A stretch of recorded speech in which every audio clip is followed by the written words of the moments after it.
Selamat datang pemirsa, kembali lagi bersama Kasih Fakta. Dalam kesempatan kali ini, kami akan membahas sesuatu yang terlihat sederhana, tapi justru menyimpan makna besar di baliknya. Bukan serangan udara besar, bukan juga hujan rudal yang biasanya mendominasi layar. Yang muncul justru lorong sempit di bawah tanah, gelap, sunyi, dan hampir tak terlihat. Tapi justru dari sanalah arah perang di Lebanon Selatan mulai terbaca. Pernahkah terpikirkan oleh Anda, kenapa yang ditunjukkan bukan ledakan besar, tapi jalur tersembunyi di bawah tanah? Kalau perang benar-benar mulai mereda, kenapa justru yang dibongkar adalah ruang yang selama ini tidak terlihat? Dan kalau tekanan sudah menurun, kenapa garis operasi justru makin ditegaskan di dalam wilayah lawan? Disinilah perbandingannya jadi menarik. Di atas tanah terlihat tenang, tapi di bawah permukaan, pergerakan justru semakin dalam dan terarah. Jadi yang sedang terjadi sebenarnya bukan berhenti, tapi berubah bentuk. Tapi sebelum lanjut, jangan lupa klik like dan subscribe supaya kamu gak ketinggalan fakta-fakta menarik lainnya.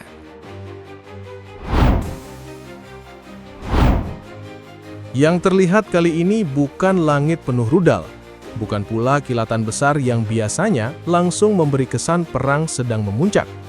Pada 19 April 2026, yang justru dimunculkan adalah lorong sempit, gelap, berbatu, dan cukup rendah untuk memaksa pasukan bergerak pelan. Kamera masuk ke bawah tanah. Dari situ, arah pesannya langsung terasa. Tekanan Israel di Lebanon Selatan belum turun, justru sedang masuk lebih dalam ke ruang yang selama ini tersembunyi. Pada hari itu, IDF merilis pembaharuan operasi yang memberi gambaran jauh lebih besar daripada video tersebut. Mereka menyebut lebih dari 250 militan telah gugur, lebih dari 405 titik infrastruktur dibongkar, lebih dari 1.000 senjata dan amunisi ditemukan. Di saat yang sama, pasukan juga mengatakan mereka menemukan rute terowongan bawah tanah di area pertahanan depan. Konteksnya jelas mengarah ke front Hizbullah di Lebanon Selatan, bukan ke Hamas di Gaza. Itu penting karena cara membaca dua front ini tidak sama. Yang membuat perkembangan ini terasa tajam bukan hanya angkanya, melainkan apa arti angka itu di lapangan. Bila pasukan mulai menemukan lorong bawah tanah, artinya ancaman yang mereka hadapi tidak hanya berdiri di bukit, rumah, atau titik tembak terbuka. Ancaman itu juga bersembunyi di bawah permukaan. Jalur seperti itu bisa dipakai untuk bergerak tanpa terlihat, memindahkan senjata, menyimpan amunisi, atau bertahan lebih lama meski tekanan dari atas terus naik.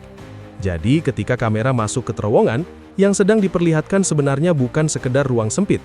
Yang sedang ditunjukkan adalah lapisan pertahanan yang selama ini sulit disentuh dari permukaan. Dari sudut pandang militer, ini mengubah cara melihat operasi Israel di front utara. Kalau yang dihantam hanya posisi di atas tanah, maka lawan masih punya ruang untuk bertahan diam-diam. Tetapi kalau jalur bawah tanah mulai dibuka, maka tekanan Israel sudah bergerak ke inti sistem tempur lawan.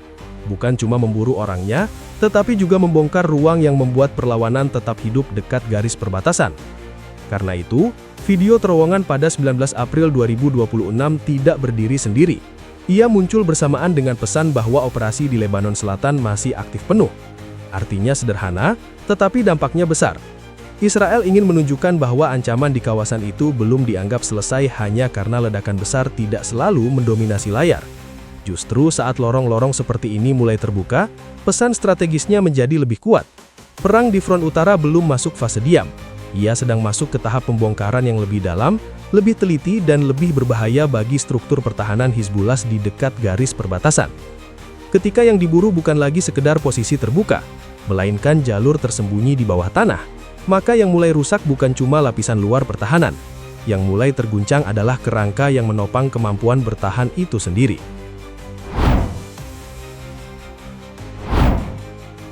Pada 5 April 2026, arah operasi mulai terlihat dari pernyataan Kepala Staf IDF, Eyal Zamir. Ia mengatakan lebih dari 1.000 pejuang Hizbullah telah dieliminasi di front Lebanon.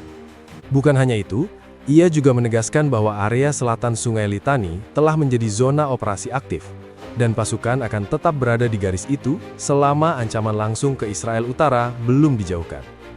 Kalimat ini penting, karena menunjukkan bahwa targetnya bukan sekadar merespon serangan, tetapi menciptakan jarak aman yang bisa bertahan dalam jangka panjang.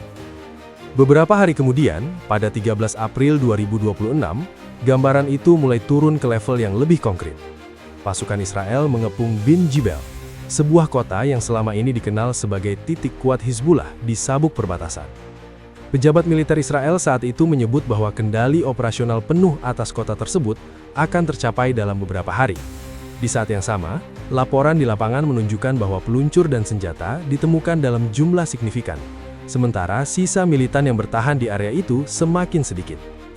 Dari sini terlihat pola yang tidak bergerak acak. Titik penting diambil terlebih dahulu, jalur logistik dicari, stok senjata dibongkar, lalu area tersebut ditekan sampai kemampuan bertahan lawan berkurang. Pendekatan ini menunjukkan bahwa operasi Israel tidak hanya berfokus pada serangan cepat, tetapi pada proses menggerus kemampuan tempur secara bertahap. Kemudian, pada 19 April 2026, pola itu diperjelas dengan langkah yang lebih terbuka. IDF untuk pertama kalinya merilis garis penempatan baru yang mereka sebut sebagai Forward Defense Line di dalam wilayah Lebanon Selatan. Garis ini bukan sekadar simbol. Garis ini menunjukkan sejauh mana Israel ingin mendorong ancaman menjauh dari perbatasannya. Di saat yang sama, disebutkan bahwa 5 divisi, dibantu unsur Angkatan Laut, masih beroperasi di area tersebut untuk membongkar infrastruktur Hizbullah dan menetralkan ancaman yang tersisa. Sehari setelahnya, pada 20 April 2026, laporan lanjutan menyebut bahwa garis ini membentang sekitar 5-10 km dari perbatasan Israel. Angka ini memberi konteks tambahan. Ini bukan operasi kecil yang berhenti di titik kontak awal. Ini adalah upaya membentuk sabuk keamanan baru di dalam wilayah Lebanon Selatan. Selama sabuk itu belum dianggap bersih dari ancaman, tekanan akan terus dijaga. Yang membuat semuanya terasa saling terhubung adalah urutan waktunya. Pada 5 April 2026, tujuan strategisnya ditegaskan. Pada 13 April 2026, titik penting mulai direbut dan dibersihkan. Pada 19 April 2026, garis operasionalnya diumumkan secara terbuka. Lalu, pada 20 April 2026, kedalaman zona tersebut mulai terlihat jelas. Setiap tanggal menunjukkan satu langkah maju dari proses yang sama. Dari rangkaian ini, terlihat bahwa operasi di Lebanon Selatan tidak bergerak spontan. Semuanya berjalan dalam alur yang terukur. Tekanan di medan tempur diubah menjadi penguasaan titik. Penguasaan titik diubah menjadi garis kendali. Dan garis kendali itu kemudian diperluas untuk memastikan ancaman tidak kembali mendekat ke wilayah Israel Utara. Pada 16 April 2026, Amerika Serikat mengumumkan adanya gencatan selama 10 hari antara Israel dan Lebanon. Pengumuman ini langsung memberi kesan bahwa situasi di front utara mulai mereda. Sehari setelahnya, pada 17 April 2026, pergerakan warga sipil di Lebanon Selatan mulai terlihat. Sebagian dari mereka kembali ke rumah, membawa barang seadanya, melewati jalan yang rusak, dan mencoba menghidupkan kembali kehidupan yang sempat berhenti. Namun di lapangan, arah yang terlihat justru berbeda. Pada 19 April 2026, IDF merilis garis pertahanan depan mereka di dalam wilayah Lebanon Selatan. Ini bukan sinyal penarikan pasukan, ini justru penegasan posisi. Di saat yang sama, pasukan Israel juga menyatakan tetap memiliki kewenangan untuk bertindak terhadap ancaman langsung di area tersebut. Artinya, meski ada jeda politik, struktur militer di lapangan tidak dilepas. Pada hari yang sama, pasukan Israel juga menyebut telah menindak kelompok yang mendekat ke garis pertahanan depan. Selain itu, mereka menyerang jalur bawah tanah dan peluncur yang dinilai masih aktif dan berpotensi mengancam. Ini menunjukkan bahwa jeda tidak berarti diam. Jeda hanya membatasi skala terbuka, tetapi tidak menghentikan operasi terhadap target yang dianggap penting. Lalu pada 20 April 2026, peringatan tambahan muncul. Warga sipil diminta untuk tidak kembali ke wilayah tertentu di selatan, terutama di sekitar area Sungai Litani dan sabuk yang berada di dalam garis operasi Israel. Peringatan ini memperjelas satu hal. Area tersebut belum dianggap aman untuk aktivitas normal. Selama itu belum berubah, kehadiran militer akan tetap dipertahankan. Dari sudut pandang Israel, logikanya konsisten dengan langkah sebelumnya. Jika pada 5 April 2026 tujuan utamanya adalah menjauhkan ancaman dari komunitas utara, maka pada 19 dan 20 April 2026, cara untuk menjaga tujuan itu mulai terlihat di lapangan.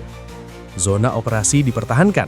Jalur bawah tanah dibongkar, Titik yang dianggap berbahaya terus ditekan. Semua itu dilakukan untuk memastikan bahwa ancaman tidak kembali muncul dari area yang sama. Yang membuat situasi ini menarik adalah perbedaan antara tampilan luar dan realitas di lapangan. Di permukaan, ada jeda, ada pergerakan warga, ada kesan bahwa konflik mulai melambat. Tetapi di bawahnya, struktur operasi tetap berjalan. Garis pertahanan tidak berubah, patroli tetap aktif, dan setiap ancaman yang muncul langsung ditangani tanpa menunggu eskalasi besar. Ini yang menjelaskan kenapa operasi darat Israel di Lebanon Selatan masih berjalan pada fase ini. Selama jalur bawah tanah masih ditemukan, selama senjata masih muncul dari area operasi, dan selama titik infrastruktur Hizbullah masih dibongkar, maka bagi Israel, kondisi tersebut belum memenuhi standar aman yang mereka tetapkan sendiri. Di atas tanah, tekanan diarahkan ke posisi yang terlihat. Di bawah tanah, ruang tersembunyi terus dibuka. Dua lapisan ini bekerja bersamaan untuk mengubah kondisi di sabuk perbatasan. Bukan dalam satu serangan besar, tetapi melalui proses yang terus berjalan dan saling terhubung dari hari ke hari. Yang terlihat di permukaan seringkali bukan gambaran utuh dari apa yang sedang terjadi. Di front Lebanon Selatan, dentuman besar memang tidak selalu terdengar, tetapi pergerakan di bawahnya justru menunjukkan tekanan yang terus berjalan. Jalur yang dibuka, titik yang dibersihkan, dan garis yang ditegaskan menjadi tanda bahwa perubahan sedang dibentuk perlahan, bukan dalam satu momen, tetapi melalui rangkaian langkah yang saling terhubung. Karena itu, memahami konflik seperti ini tidak cukup hanya melihat apa yang tampak di atas tanah. Yang menentukan arah justru sering tersembunyi di baliknya. Dan ketika bagian tersembunyi itu mulai terbuka, arah permainan biasanya ikut berubah. Demikian rangkaian fakta yang bisa kami sajikan. Jangan lupa subscribe ke channel Kasih Fakta dan aktifkan lonceng notifikasi supaya kamu tidak ketinggalan fakta menarik lainnya.